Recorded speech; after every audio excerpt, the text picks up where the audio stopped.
Can you explain about why we did not become the leading nation before the invasions? If everything we did was more advanced, then where did we fail? Yes, yes, excellent question. So, what is the meaning of the leading nation?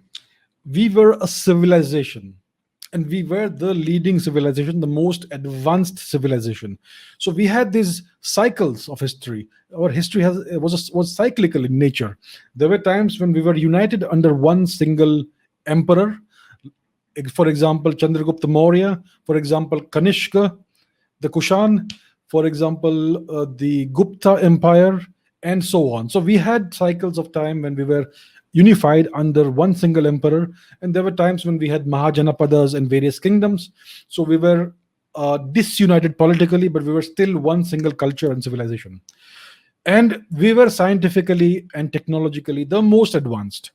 We had the highest GDP of any geographical area in the history of the world.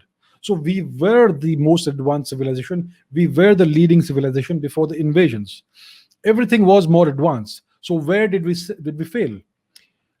We became too civilized and too peaceful, right? So I have said this before in a different forum on Ranveer's channel, that there is a ancient piece of wisdom, that when you meet a swordsman, draw your sword.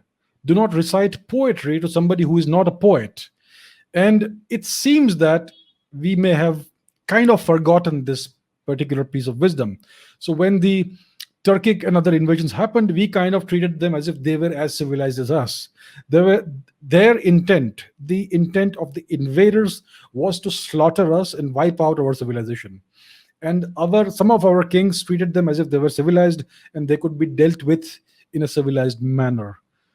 And the other thing was that we were not united politically. So these invasions happened at a time when India was not unified under a single emperor. If it had been that way, then nobody would have been able to invade us. For example, people like Alexander tried to invade India, the great conqueror Alexander. He failed miserably because India was unified under Emperor Chandragupta Maurya.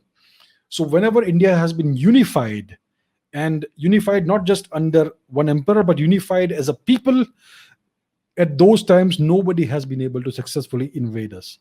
So these invasions caught us at the wrong time. We were too civilized. There is no point having great culture, great architecture, and great art if you can't defend it. What is the point of creating great art, great architecture, great culture if you do not have the willingness or the wherewithal to defend it? So that is the lessons of history that we need to learn.